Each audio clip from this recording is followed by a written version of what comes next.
Hi everyone, welcome back to my channel biology wonders और मैं हूं आपका दोस्त काजिम। अगर आपने मेरा चैनल सब्सक्राइब नहीं किया है तो प्लीज़ सब्सक्राइब कर दीजिएगा और ये वीडियो आपको अच्छी लगी तो लाइक एंड शेयर भी कर दीजिएगा। आज मैं आपके लिए लेके आया हूं 10 इंटरेस्टिंग फैक्ट्स जो आपने पहले कभी नहीं सुना होगा। तो वीडियो को शुरू से लेके लास्ट तक देखें, वीडियो को स्किप ना करें। Let's start the video. First, आप जो इस फिगर में स्ट्रक्चर देख रहे हैं जो कि एक प्लास्टिक के टॉय के तरह अपीयर हो रहा है, but actually it is a natural. Yes, can you believe it guys? ये एक फंगस है जिसका नाम है क्लैथरस रबर और इसको बास्केट स्टिंग हॉर्न भी कहते हैं। इसका अपीयरेंस थोड़ा डिफरेंट है from other fungus. Okay guys, so जो अगर मैं इसके डिवीजन की बात करूं तो ये बसीडियोमाइसिटीज को बिलोंग करता है और इसकी जो यंग स्टेट होती है क्लैथरस रबर की, वो एग की तरह होती है, ओवल शेप्ड होती है। ओके गाइस, कुछ ऐसे मशरूम्स होते हैं जो कि एडिबल नहीं होते हैं, बट ये एडिबल है जब ये अपने एग लाइक स्टेट में होता है। सो जब ये हैच कर जाता है तो ये हार्मफुल हो जाता है for humans, so it's better to not eat that. Okay guys, Second is pareidolia, tendency for incorrect perception of a stimulus as an object. जब भी हम किसी भी स्टिमुलस को एक ऑब्जेक्ट की तरह देखें तो उसे पैरेडोलिया कहते हैं। आप इसे इल्यूशन भी कह सकते हैं। जैसे आपने क्लाउड्स में डिफरेंट डिफरेंट शेप्स देखा होगा, आई एम श्योर हम सब ने देखा है। जैसा कि आप फिगर में देख सकते हैं कि क्लाउड ने एक बियर शेप फॉर्म किया है, तो इसे पैरेडोलिया कहते हैं। और आपने कभी कभी म्यूजिक में डिफरेंट हिडन मैसेज भी सुने होंगे, तो उसे भी पैरेडोलिया कहते हैं। पैरिडोलिया कैन बी कंसीडर्ड अ सब कैटेगरी ऑफ एपोफेनिया, और एपोफेनिया का मतलब होता है जब भी हम कोई कनेक्शन या मीनिंगफुल पैटर्न या चीज़ें देखें बिटवीन अनरिलेटेड थिंग्स, तो उसे हम लोग एपोफेनिया कहते हैं। इसी वजह से पैरिडोलिया को इसमें सब कैटेगरी में रखा जाता है। Third is dragon blood tree और इसका साइंटिफिक नेम है ड्रेसिना सिनाबेरी। ये ट्री बहुत यूनिक है एंड इसका अपीयरेंस बहुत ही स्ट्रेंज है और इसका शेप जो होता है वो अपराइटली हिल्ड अम्ब्रेला के जैसा होता है। ये ट्री जितना बाहर से दिखने में यूनिक है उतना ही अंदर से भी है, क्योंकि इस ट्री में से जो रेजिन निकलता है वो ब्लड की तरह होता है। इसी वजह से ड्रैगन ब्लड ट्री भी इसे कहते हैं। ड्रैगन ब्लड ट्री के रेजिन का यूज़ एंशियंट टाइम से होता चला आ रहा है, जैसे कि इसका यूज़ डाई में, पेंट में एंड वार्निश में भी होता है, जैसे कुछ आइटम्स जैसे फर्नीचर्स हुए एंड वायोलिन्स हुए। तो रेजिन का बहुत ही सारा यूज़ है। Fourth is golden blood. One of the rarest blood types in the world is RHNL और इसी को ही गोल्डन ब्लड कहते हैं। ये इतना रेयर है कि इसकी डिस्कवरी के बाद सिर्फ 50 इंडिविजुअल्स को ही ये ब्लड टाइप है।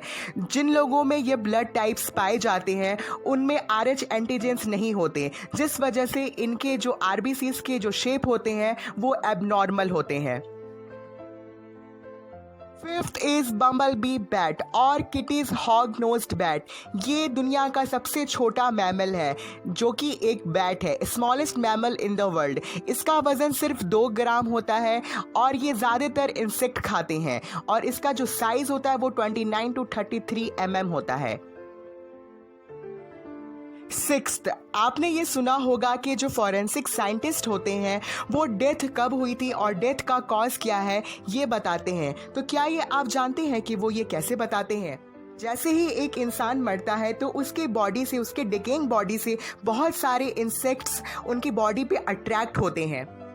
सो जो फॉरेंसिक एंटोमोलॉजिस्ट जो होते हैं वो डिटरमाइन करते हैं time and cause of death based on the stages of larva, कि ये लार्वा जो है वो किस स्टेज में है। इस बेसिस पे वो टाइम एंड कॉज डिसाइड करते हैं और इंसेक्ट का बिहेवियर को भी देख के वो पहचानते हैं।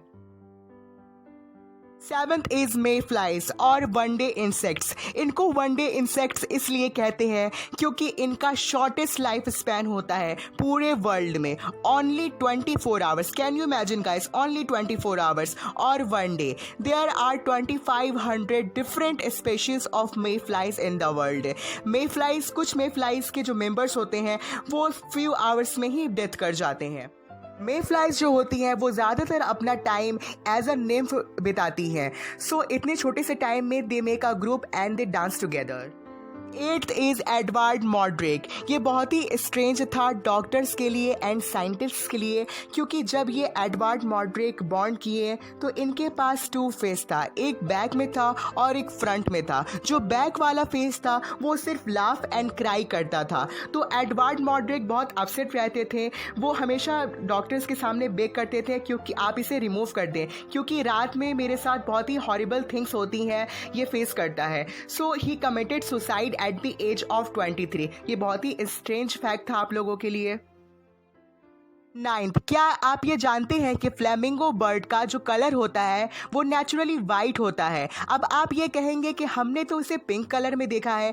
फ्लेमिंगो नेचुरली वाइट ही होती है, बट वो जो फूड इनटेक करती है उसके वजह से उसका कलर पिंक होता है। जैसे फ्लेमिंगो अलगी एंड ब्राइन शिम्प ईट करती है, जिसमें से उसको एक रेड ऑरेंज पिगमेंट मिलता है जिसको कैरोटीन कहते हैं। उसी के वजह से फ्लेमिंगो का कलर पिंक होता है। 10th, क्या ये आप जानते हैं कि स्नेक्स जो होते हैं वो ब्लिंक नहीं करते। स्नेक्स डोंट ब्लिंक बिकॉज इनके पास आईलिड्स नहीं होता। क्योंकि इनके पास आईलिड्स नहीं है तो आईलिड्स का जो फंक्शंस होते हैं वो आई स्केल करता है। आई स्केल जो है इनको इंजरी से और ड्राइंग आउट होने से बचाता है स्नेक्स की आइज़ को। Thank you for watching this video guys. अगर आपको ये वीडियो अच्छी लगी हो तो लाइक एंड शेयर कर दीजिएगा और प्लीज़ चैनल को सब्सक्राइब भी कर दीजिएगा।